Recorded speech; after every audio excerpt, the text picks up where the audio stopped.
Hi, Veronica, foster mom, back with you with another chronicle. If you've watched the other videos, you probably get the impression that my family and I foster little children, or primarily little children. But what you may not know is that we've fostered almost as many teens as we have younger children. So I wanted to do the Teen Chronicles. Now, we've had several teens in our home. I would say, if I had to guess, I would say between 10 to 15. And they've stayed anywhere from 1 day to, I believe we had one for a month or so. They're not usually with us long. So there isn't a teen that I could do a whole chronicle on. So what I've done is, through the Teen Chronicles, I'll share some of the stories of several of the teens that we've had in our home. Now, you've probably noticed, especially from all of my ums and pauses and things like that, that I don't use a script. I kind of just speak from my heart. I do always have bullet points, but I don't have a script that tells me exactly what to say. So I haven't timed this. I don't know how long it'll take me. I usually try to make the videos no more than 15, 16 minutes. So if I see that I'm running short on time, I may create a part 2 just so I can highlight several of the teens that have been in our home. So there isn't one teen that I could take up the full 15 minutes on. So I'll talk about several teens in this one video, maybe even 2 videos. So let me start by saying, in general, fostering teens can be challenging, but I look at it as it's a challenge no matter the age group, right? So if you've looked at the videos that I've made of some of the babies we fostered, there's challenges there. Some of our toddlers, there's challenges there. The, tweens, there's challenges there. So no matter what the age of the child, there are going to be some challenges. I say that because a lot of foster parents are hesitant to foster teens. Even when my husband and I went through training, there were, they ask you, what age are you looking for when you do your home study, which is when an agency comes in and checks out your home and they interview you and all of the adults and that live in your home, and they look at your bedrooms and make sure it's safe and make sure you have fire extinguishers, all that stuff. Part of that interview, they do ask you what age you're looking for. And I can tell you time and time again, the majority of the foster parents that I either went through training with, or the ones that I know just in my circle, I'm a part of a foster parent mentor group. They all, I would say the majority, look for like 6 and under. Okay. So it is very hard to place teens. So if you're a foster parent and you really want to stretch yourself, or you are open, then I strongly encourage you to foster teens. Again, I was a biological mom, and I know, so that means I had teens, right? I raised teens.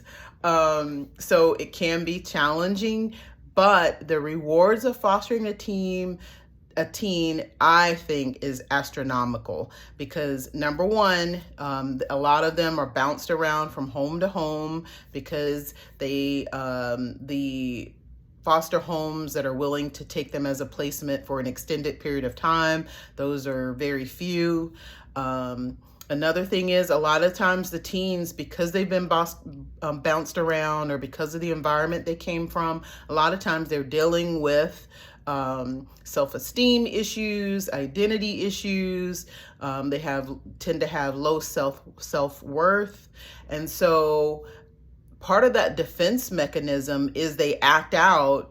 And again, I've even heard it from some of them. I have someone in my circle he's now an adult, but he was a teen in foster care and he aged out of the system.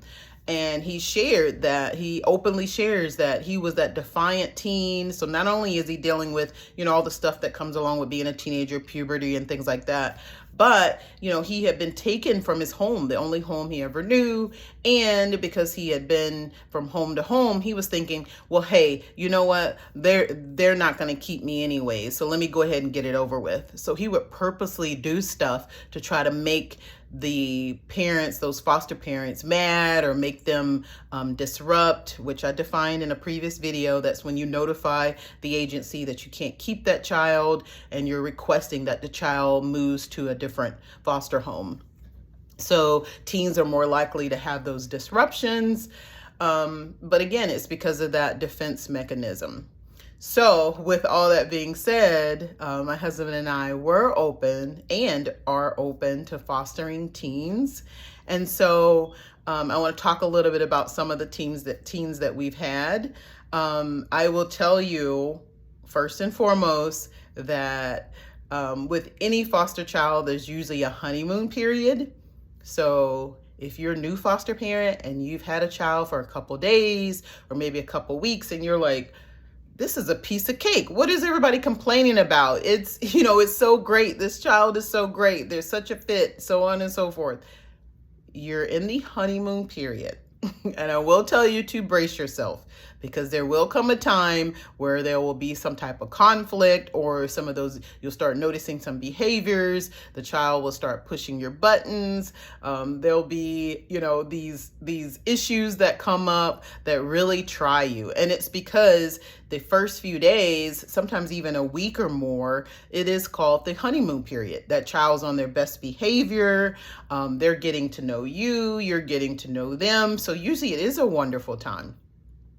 But at some point, they're going to start acting like themselves, right? They're a child. And so that means with any human being, we have those positive things about us and we have those negative things about us, right? And so you can only put on that perfect face, that nice, I'm this great person for so long. And at some point, the true, your flaws are going to start coming to the surface. So that's why there is a honeymoon period. And I don't say that to scare anyone, especially if you're still kind of on the fence about fostering, but I say that so you'll have those realistic expectations. It's not going to be perfect.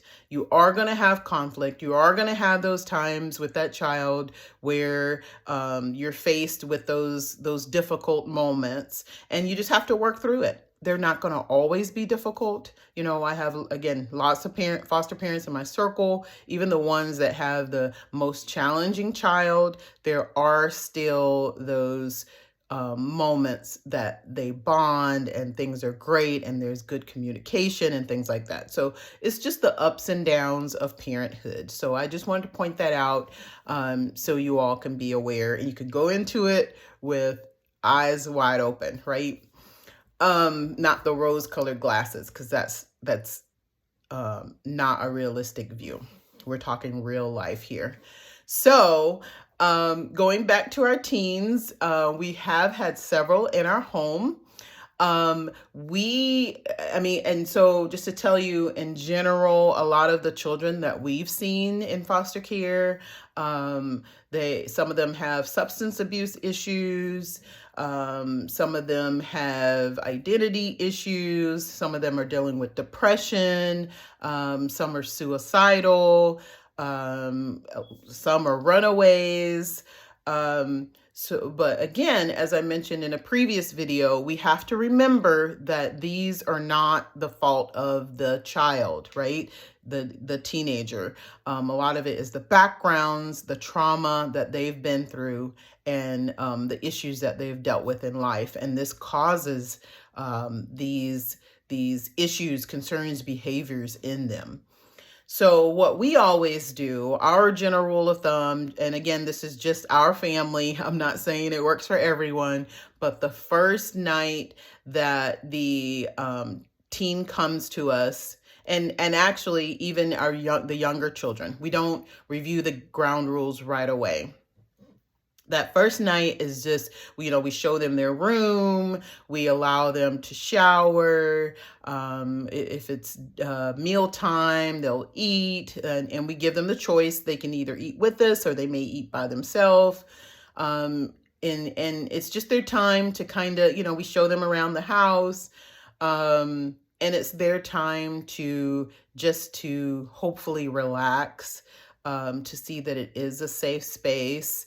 We always give them the option of, they can stay in their room if they want. Again, we make sure that if there are specific issues, like if they can't be on the phone, we've had those teens, or if they can't, let's say they're suicidal, we do take those extra precautions with the room. But otherwise, if they choose to stay in their room the rest of the night, that is totally fine with us. We allow that. Now, by day 2, we do sit down with them and cover the ground rules or the house rules that we have. We don't have a ton, but we do have them, and they are important. And some of them are self-explanatory, no drugs in our home, no smoking, no drinking. But then we also tell them what time is bedtime. We give them a general, here's here's meal times, things like that. We also talk about, like, if there are other children at home, how there's an expectation to, respect each other, and that there's no hitting, no cursing, things like that. But we try not to overwhelm them. So depending on the child, we always take it on a case-by-case basis. Depending on the teen, we may give them, like what are the hard, fast house rules. We'll give those. The ones, non-negotiables, we'll give those, and then maybe introduce some of the others later. So it just kind of depends. You do have to play it by ear with the teenagers and kind of take the cue from them. So, but I will tell you, like, so I mentioned earlier, right? Like, we've had teens that were placed with us that we were told were suicidal. We've also had teens placed with us that we were told were runaways. We've had teens placed with us that we said were aggressive. But what you'll find, and of course we know that everyone's different, right? But what we'll find, let me also back up and say that we are a level 1 home with the department, and I'm not sure if this nationally or if it varies by state, but with our state, the department has categories for the children depending on the levels of care that they need. So a level 1 child, very minimal behavioral issues, not any major medical needs and things like that, physical, medical, whatever. And then it goes up. So if you're a level 2, if the child's categorized as level 2, there are more issues. And then of course, level 3, and then level 4. And so levels 2 and up do require additional training, additional, hands-on, oversight, and, again, just more additional training in order to care for that level 2 and above child.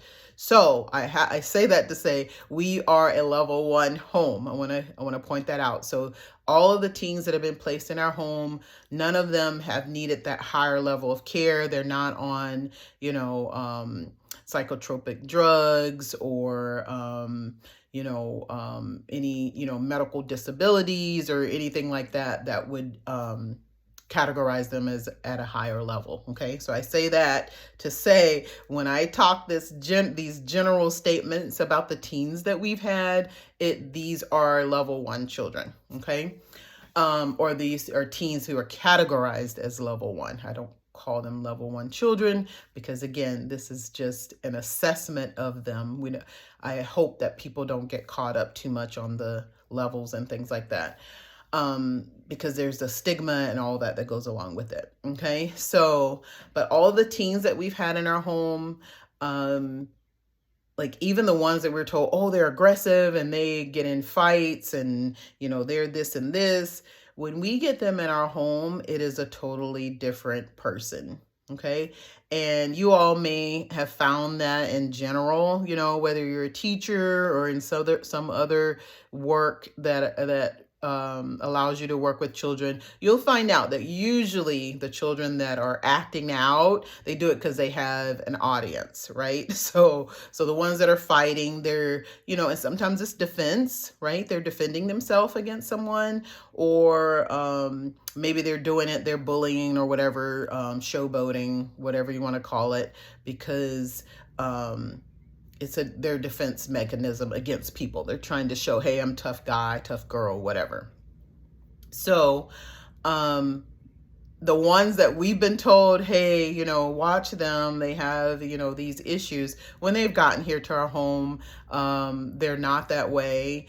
They don't have that audience. We are their audience, and we're the grown-ups, so we're not sitting there, they don't have us to bully or to try to whatever, act out on or whatever. So I say that, so I do see that for the sake of time, I'm actually going to save some of the stories for part 2.